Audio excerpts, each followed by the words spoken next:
Queridos irmãos, bom dia. Mais uma vez, sejam bem-vindos à nossa Escola Bíblica Dominical, onde nós estamos estudando as parábolas de Jesus, né? As histórias que Jesus contava para ilustrar alguma coisa espiritual, né? E as pessoas entendiam literalmente, quando na verdade Jesus queria dar um sentido espiritual para elas. Nesse sentido, Oi? Falou comigo? Nesse sentido, quero te convidar, se você pode, para abrir a sua Bíblia no livro de Lucas, Evangelho segundo Lucas nos escreveu, capítulo de número 15. Nós estamos finalizando esses dois capítulos de parábolas, né, 16, 15 e 16. Nós já vimos algumas, e hoje veremos a última dessa linha, né, desse contexto aqui. Lucas, capítulo de número 15. E hoje nós vamos ler quase o capítulo inteiro, porque é o contexto, né, que nos cabe. E hoje, para quem lembra da parábola que nós falamos que veríamos nessa semana, hoje veremos o filho pródigo, o famoso filho pródigo, né? Então, quero convidar nosso irmão Narciso para fazermos uma leitura, irmãos, em duas partes, tá? A primeira parte nós vamos apenas ler rapidamente 3 versículos, os versículos de número 1, 2 e 3, apenas para nossa contextualização, para que nós possamos lembrar que o texto que nós estamos lendo está dentro deste contexto que está nos versículos 1, 2 e 3, que é um encontro que Jesus teve com publicanos. E aí os fariseus estavam ali extremamente chateados com Jesus, porque ele estava se encontrando e conversando, e estava na companhia das pessoas mais odiadas do povo. E pergunta já para os irmãos, antes de tudo nós já vamos perguntar, quem eram os publicanos?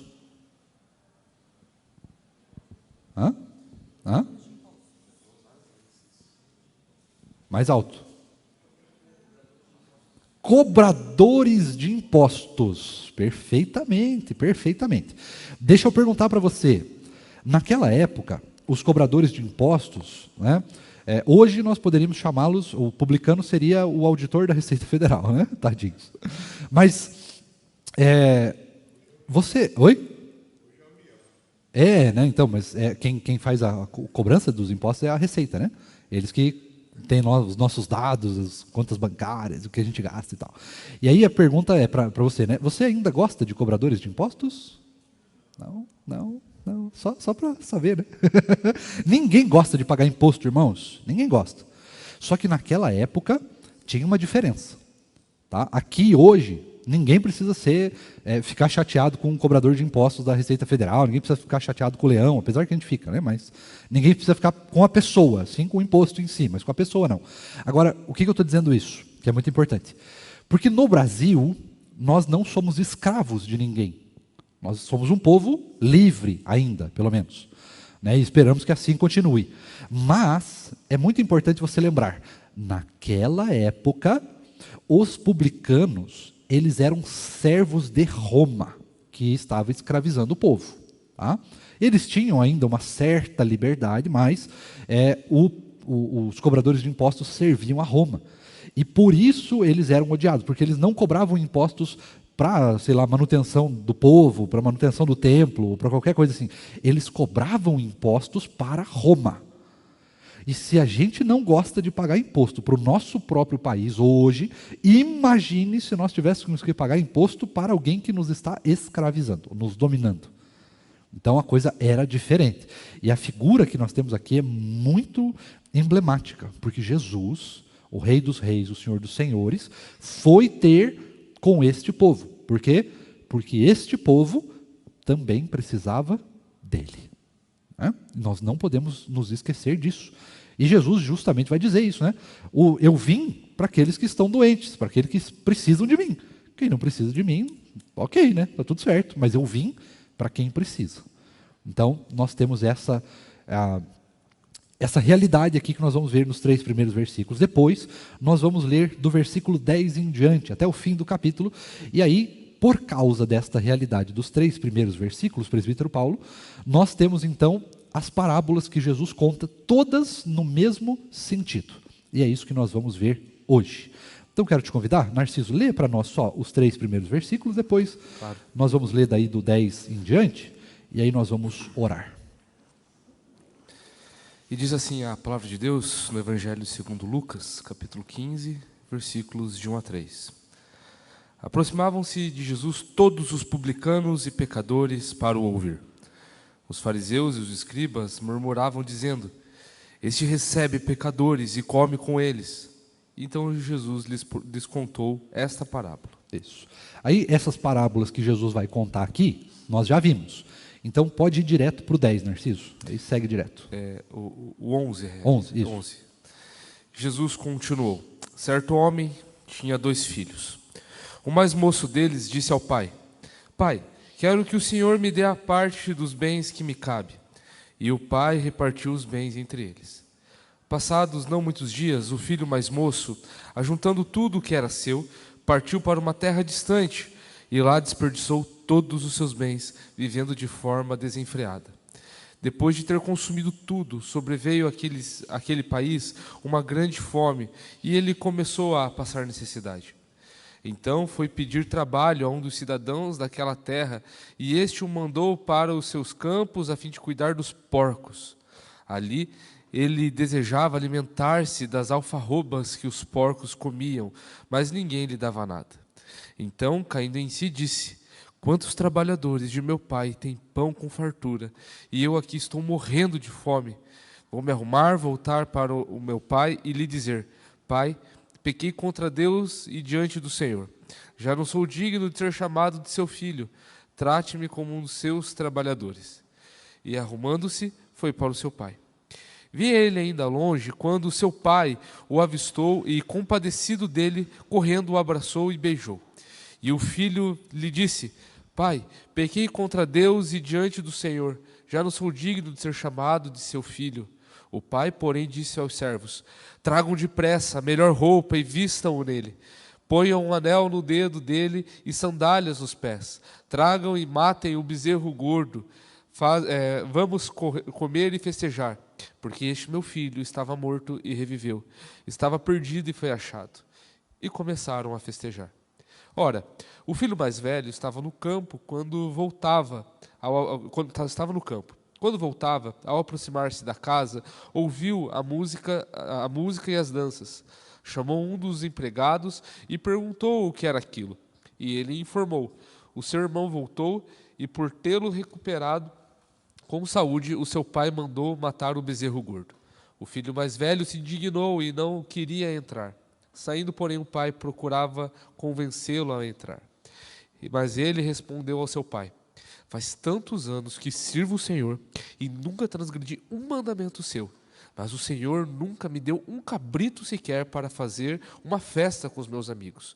Mas quando veio esse seu filho, que sumiu com os bens do Senhor, gastando tudo com prostitutas, o Senhor mandou matar o bezerro gordo para ele. Então o pai respondeu: meu filho, você está sempre comigo. Tudo o que eu tenho é seu. Mas era preciso festejar e alegrar-se, porque esse seu irmão estava morto e reviveu. Estava perdido e foi achado. Vamos orar? Deus bondoso e maravilhoso, mais uma vez nós viemos ao encontro do Senhor em oração para clamar a Ti que fale conosco, que ministre ao nosso coração, e assim, Deus, nós possamos ser direcionados ao louvor do Senhor em primeiro lugar, mas também ao reconhecimento da sua obra, de quem o Senhor é e de tudo que o Senhor fez e pode fazer por nós. Tem misericórdia de nós, Deus, porque nós não conseguimos compreender a Tua palavra sem a Tua ajuda. Por isso nós clamamos que o Senhor abra o nosso entendimento e ilumine o nosso coração, para que possamos primeiro entender a Tua palavra e depois possamos colocar aquilo que nós aprendermos em prática, porque somos capacitados ao Senhor, pelo Senhor, para fazer isso. Venha ao nosso encontro nesse momento, Deus, para que possamos ter um tempo precioso de aula e de entendimento da Tua palavra. Nós clamamos por isso, em nome de Jesus. Amém. Muito bem, meus irmãos, então nós vamos tratar desta parábola. Parábola fácil, simples, longa, mas bastante simples, que você já deve ter ouvido centenas ou até mesmo milhares de pregações a respeito dela, né? Ou talvez até aulas a respeito dela. E esta parábola ela tem um sentido muito fácil de compreender, muito direto, muito objetivo.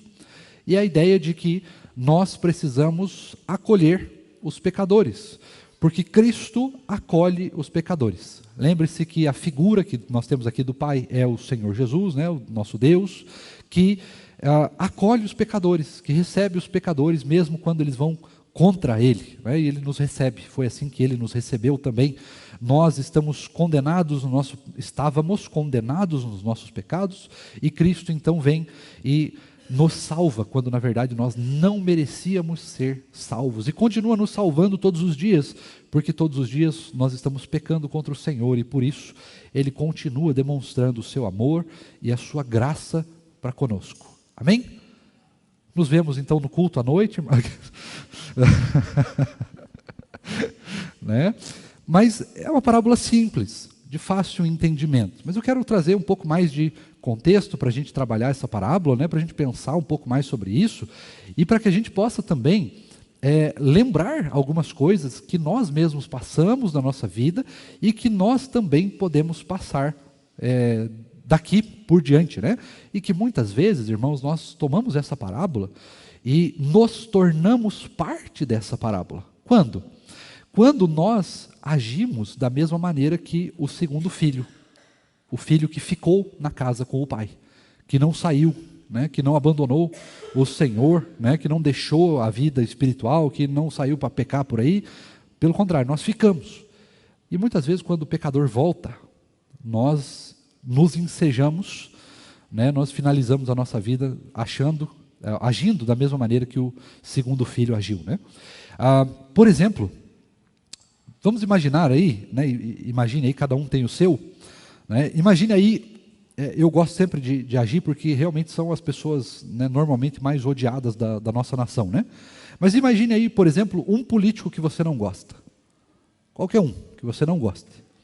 Esse político vem aqui hoje à noite, tá? Ele vem aqui hoje à noite, e chegando aqui hoje à noite, ele vai chegar para nós, vai até o púlpito, vai pedir a palavra e falar assim: olha, eu quero me converter, eu quero Jesus.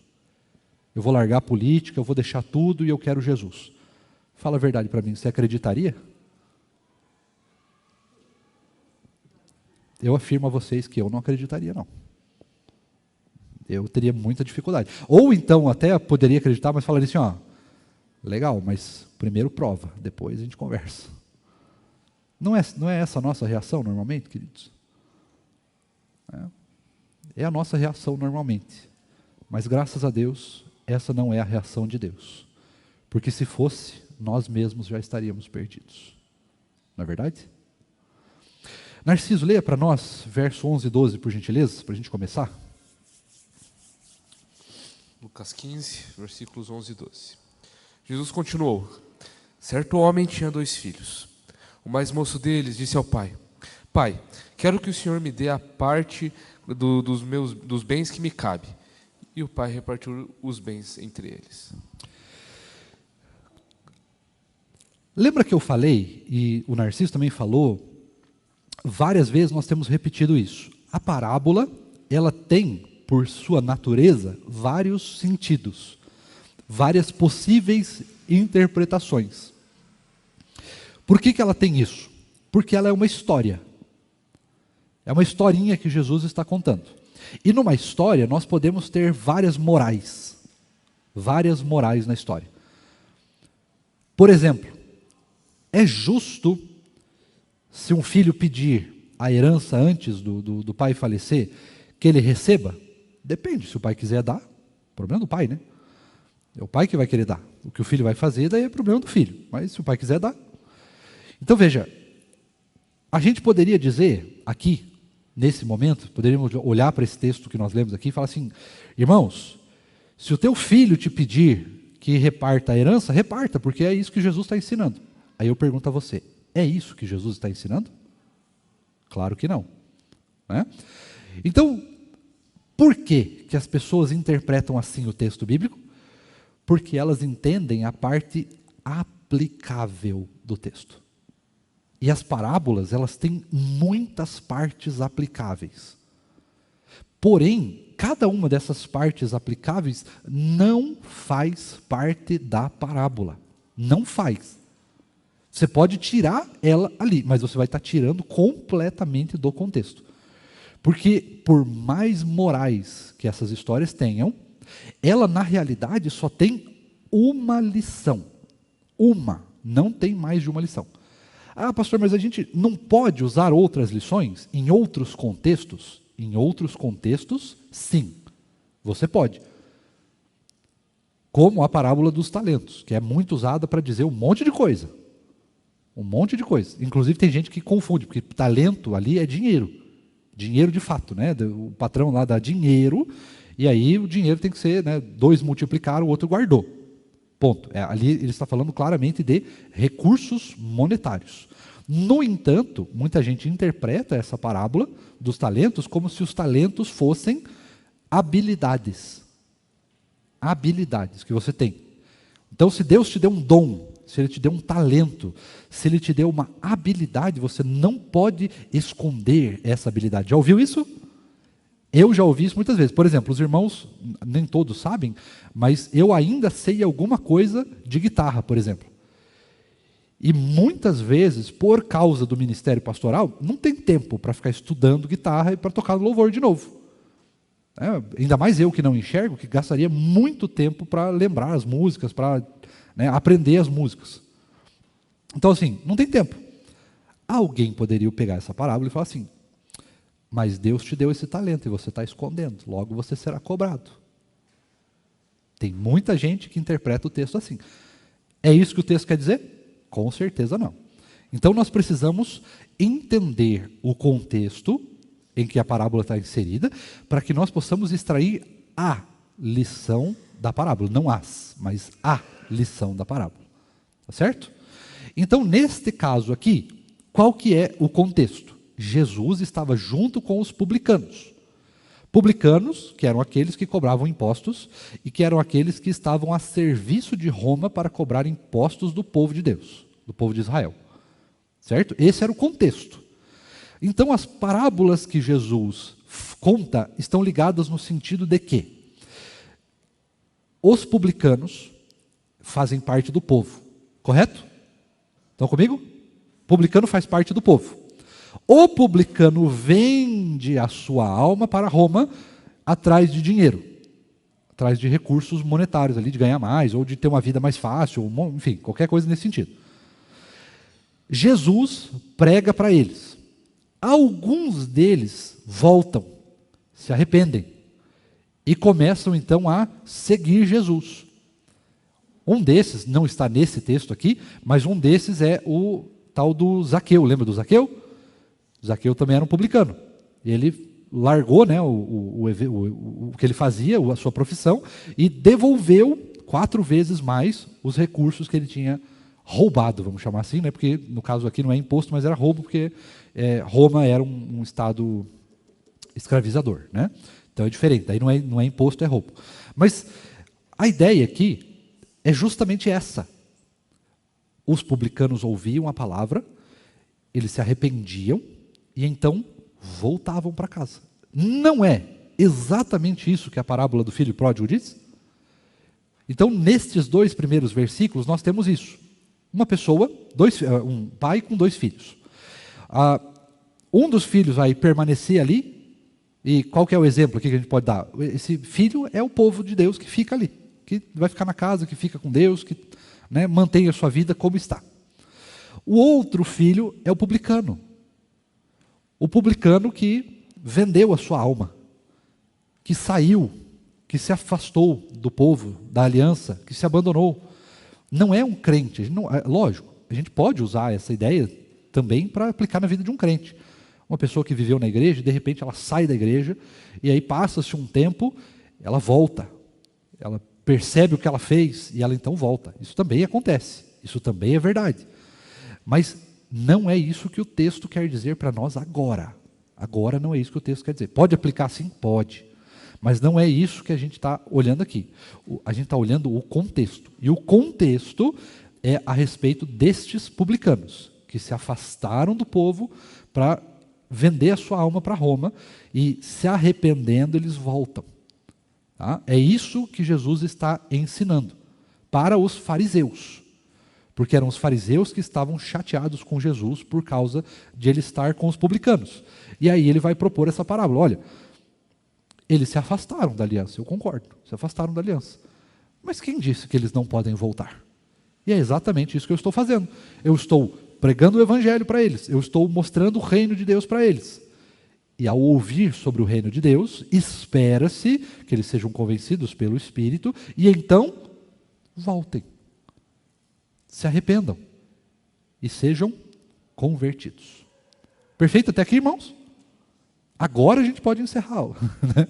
Porque essa é, de fato, o sentido da parábola. Mas eu quero continuar para que nós possamos compreender algumas coisas que podemos fazer também de errado com essa parábola. Por exemplo, você já deve ter visto algumas pregações, e não estou dizendo que elas não são boas, tá? Nem que elas estão erradas. Pelo contrário. Eu só estou dizendo que não é o modo habitual de se fazer hermenêutica nesse sentido, porque não está no texto. Por exemplo, você já deve ter ouvido pregações, eu acho que até tem um livro escrito sobre isso, a respeito da mãe do filho pródigo. Já ouviu? A mãe do filho pródigo está no texto? Não. Você pode pregar sobre a mãe do filho pródigo? Não, porque ela não está no texto. Agora, você pode imaginar que talvez ele tivesse realmente uma mãe? Pode. Lógico que ele tinha uma mãe, né? Porque, senão não teria nascido, né? Mas a ideia aqui não está no texto. Então a gente não pode ficar inventando na pregação e no estudo bíblico, porque não aparece no texto. Agora, nós podemos imaginar? Podemos. Isso não tem nenhum prejuízo, não há problema nenhum. O que não podemos fazer é tornar algo, trazer uma lição espiritual daquilo que o texto não fala. Isso nós não podemos fazer, e isso é hermeneuticamente problemático. Tá? E nós temos, inclusive, na nossa igreja, o professor de hermenêutica do nosso seminário, que é o pastor Tiago, inclusive. Então, nesse sentido, nós precisamos tomar cuidado. Porque muitas vezes, às vezes até por boa vontade, às vezes por algo assim revolucionário, né, diferente, diferencial, a gente pode acabar usando as parábolas sem querer para trazer lições espirituais que não estão na palavra de Deus. Tá? Então, tome muito cuidado com isso. Lembre-se sempre, se houver algo imaginativo, é sempre no campo da imaginação, nunca no campo da aplicação espiritual, porque não está no texto. A mesma coisa, aquela famosa parábola que nós já conhecemos, no sentido de que aquele samaritano, né, que caiu lá no meio do caminho, passam suas pessoas, vem o outro samaritano e cuida, né? E aí leva para uma estrebaria, e a estrebaria é a igreja. E aí ele pede para tratar com óleo, e o óleo é o Espírito Santo. Não é. Tá? O texto não fala nada disso. Faz até um sentido? Faz, mas não é o que o texto diz. Então, lembre-se sempre, irmãos, cuidado com a interpretação da parábola, para que ela não saia do contexto e a gente não crie lições espirituais que não estão no texto. Tá? Porque nisso, às vezes, algumas pessoas podem até ser enganadas, e a palavra de Deus tem, se você lembrar do texto que nós finalizamos o livro de Apocalipse, Narciso, tem um texto muito claro lá. Não devemos acrescentar uma vírgula, um ponto, e são letrinhas no hebraico ali, né, que fazem vogais, mas a gente não pode acrescentar ou remover nada da palavra. Isso é perigosíssimo, inclusive, para a nossa salvação. Tá? Isso é perigoso demais. Então, cuidado com isso. Sempre lembre-se dessa máxima. A parábola tem uma lição apenas e ela precisa estar dentro do contexto. Qualquer outra coisa pode se imaginar, pode se trazer bons princípios, mas não é a lição principal do texto bíblico. Todo mundo entendeu até aqui? Podemos seguir? Narciso, leia para a gente até a parte em que o filho vai embora. Versículo 13. Passados não muitos dias, o filho mais moço, ajuntando tudo que era seu, partiu para uma terra distante e lá desperdiçou todos os seus bens, vivendo de forma desenfreada. Pode continuar, até a parte que ele vai voltar ali, né? O finalzinho dessa parte. Depois de ter consumido tudo, sobreveio àquele país uma grande fome e ele começou a passar necessidade. Então foi pedir trabalho a um dos cidadãos daquela terra, e este o mandou para os seus campos a fim de cuidar dos porcos. Ali ele desejava alimentar-se das alfarrobas que os porcos comiam, mas ninguém lhe dava nada. Então, caindo em si, disse: quantos trabalhadores de meu pai têm pão com fartura, e eu aqui estou morrendo de fome? Vou me arrumar, voltar para o meu pai e lhe dizer: Pai, pequei contra Deus e diante do Senhor. Já não sou digno de ser chamado de seu filho. Trate-me como um dos seus trabalhadores. E arrumando-se, foi para o seu pai. Muito bem. Agora eu quero a participação dos irmãos. E é muito importante nós olharmos algumas coisas antes. Veja só, esse texto que nós acabamos de ler, esse trecho do texto, não dá para a gente pensar um monte de coisa. Por exemplo, nós podemos dizer que quando alguém se afasta dos caminhos de Deus, coisas ruins acontecem com a pessoa? Dá para dizer isso? Sim ou não? Dá. Não é verdade? É a mais pura verdade. Nós sabemos disso. Longe dos caminhos de Deus, tudo é ruim. Pelo contrário, na verdade, não é nem ruim, é terrível, abominável. Não é um negócio sem palavras para dizer quão ruim é. E é exatamente isso que Jesus está fazendo aqui, demonstrando o quanto a vida daqueles publicanos era ruim, porque o filho pródigo, o filho que saiu, são os publicanos, que abandonaram a aliança, que abandonaram o povo de Deus para cobrar impostos de outro estado, de outro país, de outro reino. É exatamente isso que o texto está dizendo para nós. Agora, nós realmente podemos olhar para esse texto e reparar nisso. O quão difícil é a vida sem Jesus. O quão difícil é a vida longe do Pai. Porque é o Pai que cuida, é o Pai que dá graça, é o Pai que abençoa, o Pai tem fartura, não necessariamente de comida, mas tem fartura no sentido espiritual da coisa. Nós podemos dizer, inclusive, fazendo aquilo que eu acabei que não pode fazer, nós podemos pegar, por exemplo, meu pai tem fartura de comida. E a gente pode olhar e falar assim, não, mas não é comida, a fartura é a palavra de Deus. Você pode interpretar assim também. Mas lembre-se, não é o que o texto diz. Mas são lições que nós podemos aplicar dentro do texto também. Lições que podem ser utilizadas. Porém, eu quero convidar você agora a fazer um exercício comigo, para que a gente possa também, os irmãos possam também participar da nossa aula. Irmãos, vejam, muitas vezes nós nos utilizamos da palavra de Deus para falar algumas frases, usar a palavra de Deus até para fazer ditado popular, fazer vários ditados populares com a palavra de Deus. E eu queria que você tentasse lembrar aí, se você conseguir, se você puder, alguma dessas vezes que você talvez tenha testemunhado esse tipo de situação, de usar a palavra de Deus para fazer ditado popular, de usar a palavra de Deus para pensar coisas que ela não diz. Não precisa falar em voz alta, só quero que você pense primeiro. Você já ouviu alguém usando a palavra de Deus como um ditado popular? Por exemplo, Deus é bom. Deus é bom virou um ditado popular, não é verdade? Mas o que é a bondade de Deus? Como reconhecer a bondade de Deus?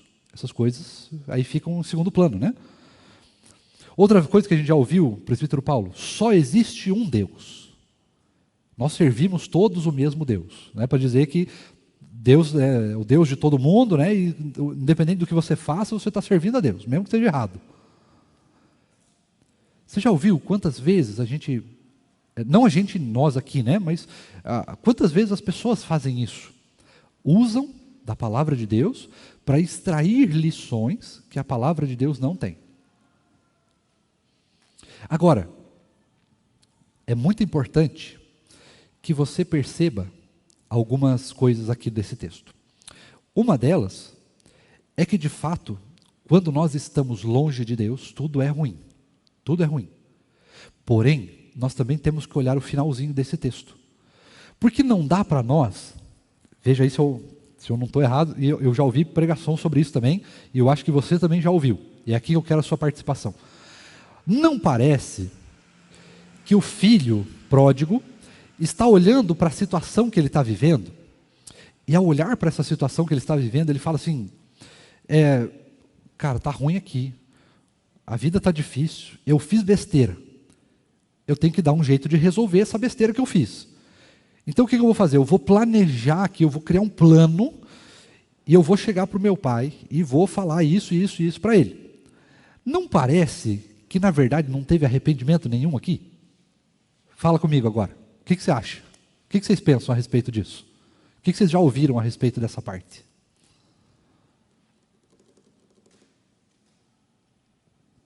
Tan, tan, tan, tan.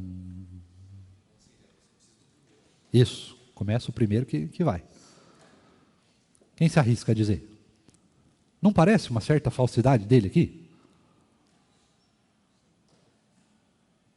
Eu vou armar um plano e vou atrás do meu pai lá. Daí eu chego lá, executo o meu plano e ele vai me receber de volta. Não parece um plano? Parece, né? Vou falar o que ele quer ouvir, vou chegar lá na maciota, como se diz, né? Vou chegar no jeitinho, no sapatinho, e vou falar com ele exatamente o que ele quer ouvir. De repente ele vai se compadecer de mim, vai ver que eu estou numa situação ruim e tal, e pode ser que me receba de volta. Parece isso, não parece? Por que será que Jesus faz essa situação aqui? Quem pode tentar me ajudar aí? Que eu me esqueci, irmãos. Bom, quando ele falou que queria voltar para o Pai, é porque não tinha outra saída. A saída era o Pai. Eu volto para o Pai e eu tenho certeza que o meu Pai vai me receber. Ele deve ter pensado isso, né? E voltando lá, ele confessou o pecado dele, ele pecou realmente em sair de casa, em deixar de seguir tudo que ele tinha de bom e voltar e ir para aquela vida que ele não devia ter ido, né? E com Deus acontece a mesma coisa. A gente se desvia, a gente sai, e quando a gente sente dificuldade, o que é que a gente faz? Só tem Deus para recorrer. Não vai recorrer a pessoas humanas, tem que voltar para Deus. Eu errei, eu pequei em ter saído do caminho, e agora eu tenho que voltar para Deus, não tem outro caminho. E eu tenho certeza que Ele vai me receber de volta. É isso que eu entendo. Muito bom, muito bom.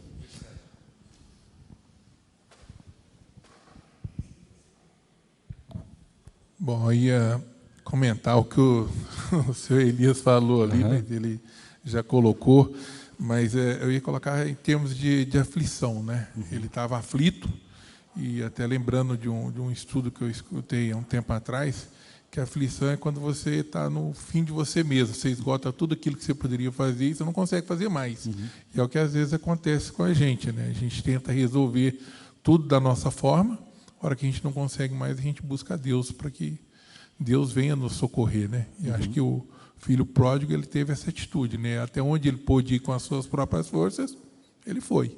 A hora que ele viu que não tinha, falou, ou eu vou morrer aqui, ou eu vou voltar para casa do meu pai. E ele voltou. Igual o pastor falou, ele fez um plano na cabeça dele para tentar se redimir dos erros que ele fez, né? Mais alguém? Diga, presidente.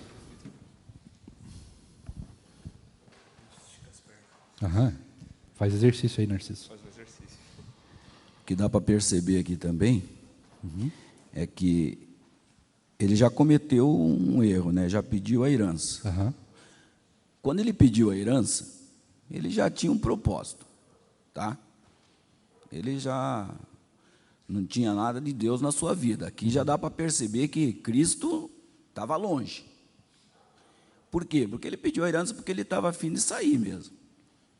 De badernar, vamos dizer assim, a palavra correta, né? E foi o que ele fez. Só que houve depois, na sua caminhada,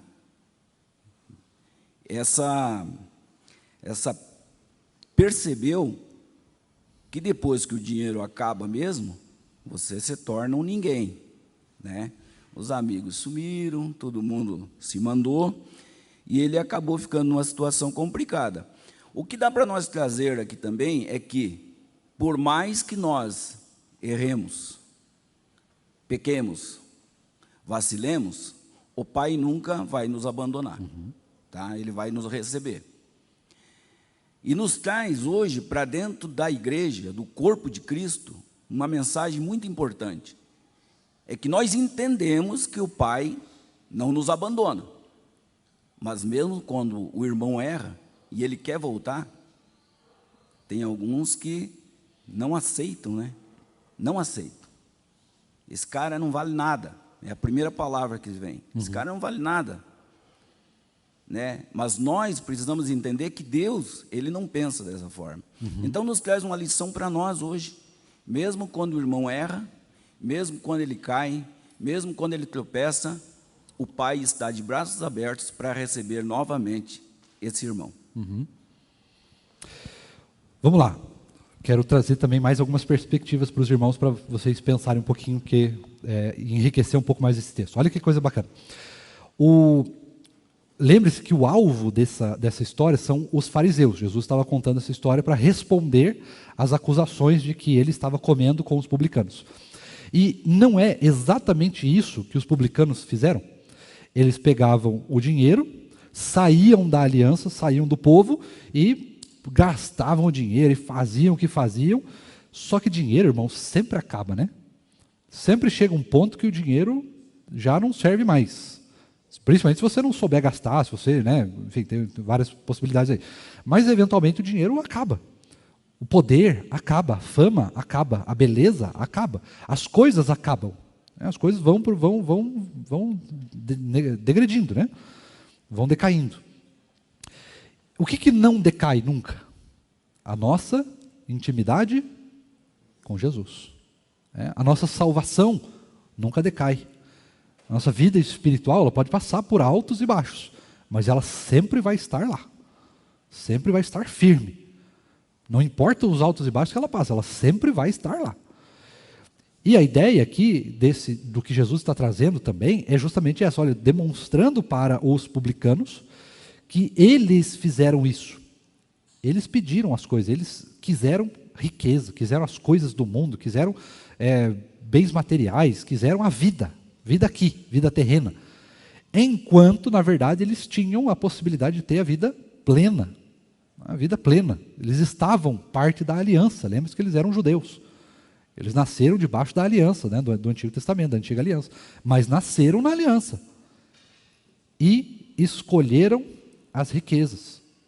Escolheram outras coisas. Não é muito do que a gente faz também, irmãos, às vezes? Só que em menor escala, né? Normalmente em menor escala. Às vezes acontece isso também, né, da pessoa largar o evangelho, ou pseudo largar o evangelho, depois ela volta, né? Mas a ideia é que nós fazemos isso o tempo todo. E aqui eu estou aplicando o texto para as nossas vidas, né, para não ser só contextualizar o texto, mas para que a gente possa olhar quantas vezes a gente também faz isso em pequena escala. A gente abandona o Senhor pelas redes sociais, a gente deixa de orar para fazer outra coisa, a gente deixa de ler a palavra para fazer outra coisa, a gente deixa de vir à igreja para fazer outra coisa, a gente deixa de servir ao Senhor para fazer outra coisa. Às vezes a gente abre mão da nossa santidade para fazer outra coisa. E assim podemos usar um monte de outras situações pequenininhas, em menor escala, mas que a gente também faz. Nós largamos, temos a herança, temos a salvação, temos a nossa vida espiritual, temos intimidade com Deus, mas às vezes a gente quer largar essa intimidade com Deus para outros propósitos. Isso também acontece. O fato do filho pródigo ali, né, ter pedido a herança, ele estava dentro dessa história, ele estava declarando que ele, assim, de uma forma muito explícita, da forma mais ampla possível, dentro daquele contexto, que ele não queria mais viver com o pai. Ele estava declarando isso. Para ele, a partir daquele momento, o pai dele não existia mais. Era isso que ele estava querendo dizer.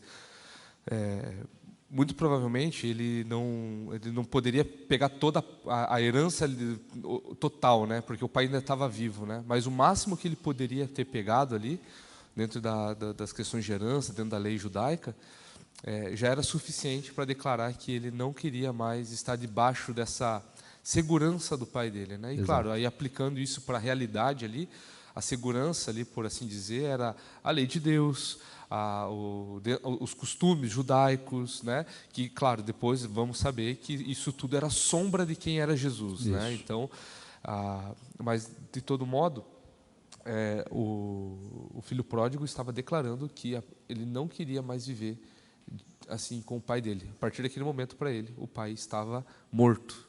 Isso era o pedir a herança com antecedência, né? Exato. A herança antecipada. Dentro da cultura era exatamente isso que funcionava.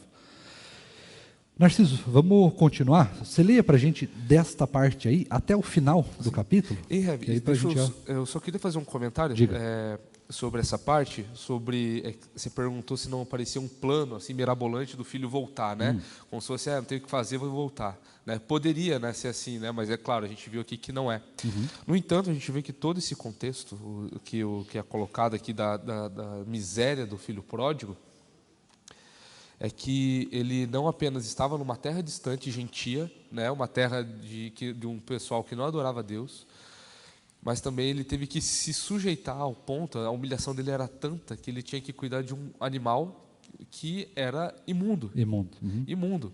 E ele estava desejando comer a comida desses bichos. Então, assim, Jesus ele estava querendo trazer escândalo aos fariseus mesmo, ao falar que esse filho pródigo era essa situação. Eles estavam aqueles que são pródigos, né, estão numa situação de miséria tão intensa, tão assim humilhante, tão distante, que bom que eles estão voltando, né? Que é o contexto ali, né? Os fariseus estão no pé de Jesus reclamando porque que ele está ouvindo publicanos e pecadores, né? Pessoas marginalizadas, né? Que estão ali voltando para os caminhos do Senhor. Não são necessariamente pessoas pobres, marginalizadas no sentido de questões financeiras. Pessoas que, segundo a lei de Deus, são pessoas que são desprezíveis, né? Então, o filho pródigo, as características, estava numa terra gentílica, servindo a um gentil, cuidando de animais imundos e desejando comer a comida desses animais imundos. Isso. Né? E não lhe davam nada ainda por cima. Então, assim, era uma situação de extrema miséria que Jesus estava falando, a situação que aquele cara estava passando. E, claro, apontando isso para os publicanos e para os pecadores, né, em relação ali ao que os fariseus queriam tanto saber. Então, aquilo que a decisão do filho pródigo ali, de voltar, foi sincera. Foi sincera. E Deus ele permite muitas vezes a gente passar por situações humilhantes para a gente perceber de fato de que a gente só precisa dele. Só precisa dele. Exato. Então foi algo muito sincero da parte do filho pródigo aqui, ao ponto dele reconhecer que o primeiro pecado não foi contra o pai, mas foi contra Deus em primeiro lugar. Ele fala e ele reconhece isso, né? Então, fala sobre alguém que estava voltando, sobre aqueles publicanos e pecadores que queriam ouvir Jesus, que se aproximavam de Jesus para ouvi-lo, né? Então, apontando justamente para esse momento. Isso. Então leia lá para a gente até o fim do capítulo, por gentileza. Versículo 20, né? E arrumando-se foi para o seu pai. Vinha ele ainda longe, quando seu pai o avistou e, compadecido dele, correndo, o abraçou e beijou. E o filho lhe disse: Pai, pequei contra Deus e diante do Senhor. Já não sou digno de ser chamado de seu filho. O pai, porém, disse aos servos: Tragam depressa a melhor roupa e vistam nele. Ponham um anel no dedo dele e sandálias nos pés. Tragam e matem o bezerro gordo. Vamos comer e festejar, porque este meu filho estava morto e reviveu, estava perdido e foi achado. E começaram a festejar. Ora, o filho mais velho estava no campo. Quando voltava, ao aproximar-se da casa, ouviu a música e as danças. Chamou um dos empregados e perguntou o que era aquilo. E ele informou: o seu irmão voltou e, por tê-lo recuperado com saúde, o seu pai mandou matar o bezerro gordo. O filho mais velho se indignou e não queria entrar. Saindo, porém, o pai procurava convencê-lo a entrar. Mas ele respondeu ao seu pai: Faz tantos anos que sirvo o Senhor e nunca transgredi um mandamento seu. Mas o Senhor nunca me deu um cabrito sequer para fazer uma festa com os meus amigos. Mas quando veio esse seu filho, que sumiu com os bens do Senhor, gastando tudo com prostitutas, o Senhor mandou matar o bezerro gordo para ele. Então o pai respondeu: meu filho, você está sempre comigo. Tudo o que eu tenho é seu. Mas era preciso festejar e alegrar-se, porque esse seu irmão estava morto e reviveu. Estava perdido e foi achado. Muito bem. Irmãos, aqui nós temos uma coisa muito interessante, e nós temos ainda 12 minutos, e eu quero passar a palavra para os irmãos agora. Tentem me responder o seguinte: alguém sabe por que a figura que tem aqui é de um boi?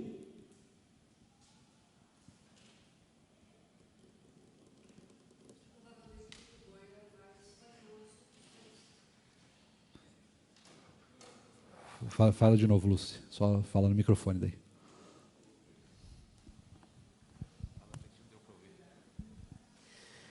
Provavelmente porque o boi seria o mais valioso dos bens, o mais valioso do rebanho. Uhum. Perspectiva interessante. Alguém mais tem alguma outra possibilidade? Oi? O tamanho do boi. Interessante também. Quem mais? Quem arrisca? Não tem certo e errado, irmãos. Fiquem à vontade. Só vai ficar gravado para sempre.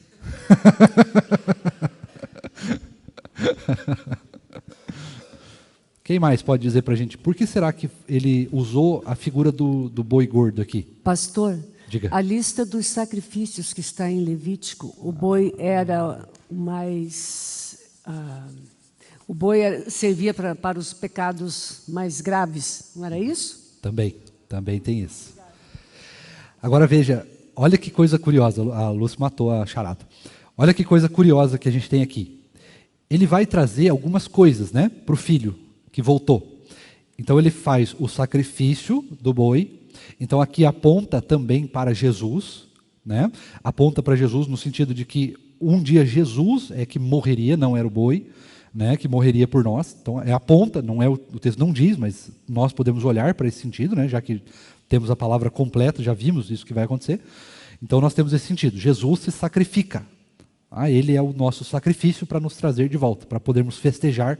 A gente primeiro precisa passar pelo sacrifício, pelo arrependimento de pecados, pela confissão de pecados e pelo recebimento do perdão de Deus, né?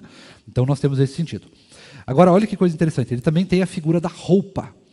Lembra que cada tribo de Israel tinha um tipo de vestimenta diferente? Então ele tem essa ideia da roupa, da sandália também, né? Provavelmente, talvez, é possível trazer uma ideia que talvez esse moço ou tivesse com as roupas rasgadas, extremamente, né, maltrapilhas, ou talvez até ele estivesse nu, tá? sem nada. E aí o pai então vai trazê-lo de volta, né, representando a nossa miséria, a nossa tragédia, e como Cristo nos dá uma roupa nova, um corpo novo. Ele restaura o nosso corpo novo. Mas aqui a ideia da roupa, da sandália, e tem mais um elemento que tem aqui. Alguém lembra qual que é esse terceiro elemento? Ele dá roupa, sandália, anel. Muito bem, muito bem. E o que o anel representa na cultura judaica nesse caso? É praticamente isso. A ideia aqui é que o anel tinha um selo da família. Então a ideia é que todas essas características trazem este pecador de volta para a família, para a cultura. Então é uma mudança, inclusive, de mentalidade. E aí nós podemos também trazer essa ideia do sacrifício. Lembre-se, Cristo é o nosso sacrifício. No caso, ele não é um boi, mas é um cordeiro, né? A figura do cordeiro perfeito. Perfeito, tranquilo até aqui. Mas lembra o que o Narciso trouxe agora há pouco. A ideia é que este rapaz, né, esse pecador, estava se alimentando das coisas dos porcos, que são animais imundos. Ou seja, essa é a nossa condição miserável. Todos nós, na verdade, já fomos o filho pródigo. Todos nós já estivemos lado a lado com os porcos. na miséria do pecado. E todos nós, espera-se, que foram recebidos na família de Deus, na cultura de Deus, foram trazidos de volta. Estávamos todos nós perdidos e fomos encontrados. Estávamos mortos e fomos revividos, né? Fomos trazidos à vida de novo por Jesus, pelo seu sacrifício. E a ideia do texto é justamente essa, esse recebimento que Deus tem conosco, de nos trazer de volta para a vida sem pedir nada em troca. Isso é a G-R-A? Graça. Essa é a graça de Deus. Ele não olhou para o nosso pecado. Ele não cobrou de nós devolver a dívida. Ele não cobrou de nós fazer alguma coisa. Ele simplesmente se alegrou com a volta. E o que nos traz de volta, o que sela essa volta ao Evangelho, essa volta à casa do Pai, é o sacrifício. Sem sacrifício, ninguém, né, pode vir. E o sacrifício não é do boi. Aqui é o exemplo, né? Mas o sacrifício é o próprio Pai. Ele se sacrificou por nós. Ele deu o Filho para se sacrificar por nós, para ser o nosso cordeiro, para que nós pudéssemos voltar ao seio da família, para que nós pudéssemos voltar ao Evangelho, voltar para casa. Este sacrifício já está concluído, né, está consumado, mas ainda não está executado, porque nós ainda não estamos na Nova Jerusalém Celestial, nós estamos aqui como peregrinos, né? Mas chegará o momento em que este sacrifício que Jesus fez por cada um de nós vai se concretizar e nós poderemos entrar na Nova Jerusalém Celestial. E aqui eu queria terminar a nossa aula abrindo para perguntas, mas antes de abrir para perguntas, eu queria fazer uma pergunta provocativa para nós. E a pergunta é bem simples. Por que você merece entrar no céu?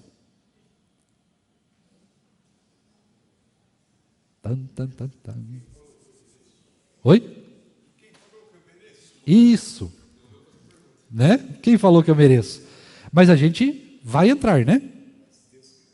Por que nós vamos entrar no reino dos céus? O que faz a gente entrar no reino dos céus? Exatamente. Só se alguém perguntar para nós, por que você vai para o céu? Porque Cristo morreu por mim. É a única razão que nós temos para entrar no céu. Não existe mérito, não existe vontade, não existe nada que se possa fazer. Somente o sacrifício de Cristo é o que nos leva de volta para casa. Diga. Por mais que essa parábola seja muito conhecida, parece até meio suspeito falar que é uma das minhas parábolas favoritas, mas e é interessante ver a reflexão que a gente deve fazer nessa parábola de que existem dois filhos, e na verdade os dois estão longe do Pai, os dois, né? Uma ali, claro, representando os publicanos, os pecadores, aqueles que escolheram uma vida sem Cristo, uma vida sem Deus, né, baseada em prazeres e imediatismos e materialismo. E outro pelo legalismo de achar que merece alguma coisa porque está junto. Isso, porque que era o obedece. fariseu, né? O outro filho é a representação do fariseu. É a representação clara do fariseu. Uhum. E assim, é interessante ver que Jesus nessa parábola, depois de falar sobre festa no céu, essa parábola termina com festa também. E ela é muito clara, os fariseus não estavam querendo participar da festa. Exato. O filho não quis entrar. Ele estava no campo e ele, ao perceber, ao saber que Deus é gracioso, que Deus ele ama, que ele não quis voluntariamente. Ele teve uma postura muito semelhante ao filho no início da parábola. Ele não quis também estar com o pai. Não quis, né? E a gente percebe a graça de Deus no filho pródigo, porque ele recebeu tudo aquilo, a autoridade de novo de ser membro da família, que é o anel, que é o símbolo ali, e que existia na cultura judaica, isso literalmente, a roupa, que é um símbolo que a gente já viu tantas vezes, que é a justificação, onde todos os pecados são perdoados, onde ele é imputado o título de justo, né? Não é conquistado, é imputado, é dado, né? Declarado, e também as sandálias, que era algo assim, naquele contexto todo mundo andava descalço. Exato. Muito provavelmente era só os ricos que tinham sandálias, que era algo assim de falar, realmente você tem valor. que casa com as parábolas anteriores, né? Exato. Da ovelha perdida, da dracma perdida. Ou seja, você faz parte de uma casa, você tem autoridade, você é declarado justo e você ainda por cima vive isso em plenitude de abundância com seu pai. E o outro filho pródigo, o filho que ficou em casa, o mais velho, preferiu não participar disso. Isso. É interessante a gente perceber e refletir sobre isso.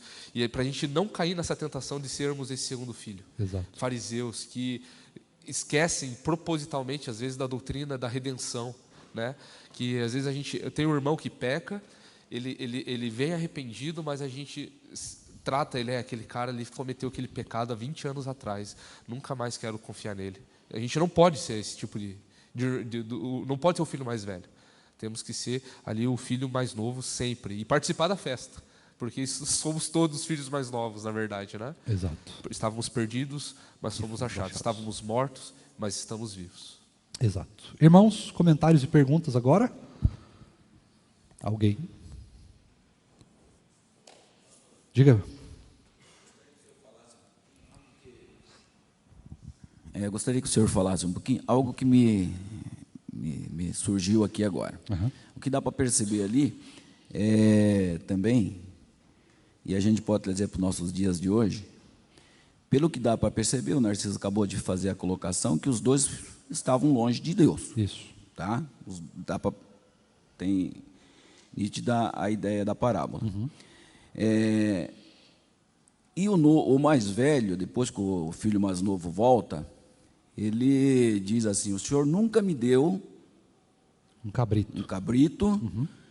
para que eu pudesse fazer uma festa com meus amigos. Uhum. Então, eles tinham envolvimento com amigos, com pessoas.